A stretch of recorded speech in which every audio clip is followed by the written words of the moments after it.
ആയുർവേദ ഡിസ്പെൻസറിയുടെ നിർമ്മാണം പാതി വഴി. കലൂർക്കാട് ഗ്രാമപഞ്ചായത്തിലാണ് സംഭവം.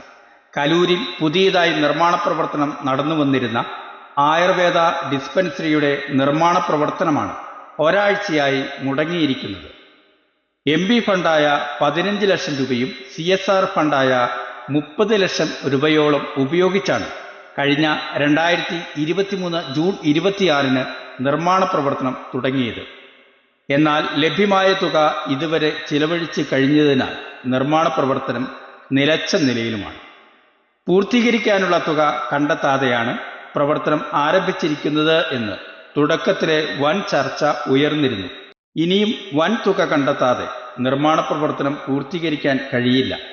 ആവശ്യമായ ഫണ്ട് കണ്ടെത്താതെ നിലവിലെ ഡിസ്പെൻസറി പൊളിക്കുകയും തുടർന്ന് മാസവാടകയ്ക്ക് മുന്നോട്ടു പോകുന്ന അവസ്ഥയും. ഇനി MP ഫണ്ടും CSR ഫണ്ടും കിട്ടാൻ കഴിയാത്ത സാഹചര്യത്തിൽ ബാക്കി തുക എങ്ങനെ കണ്ടെത്തും?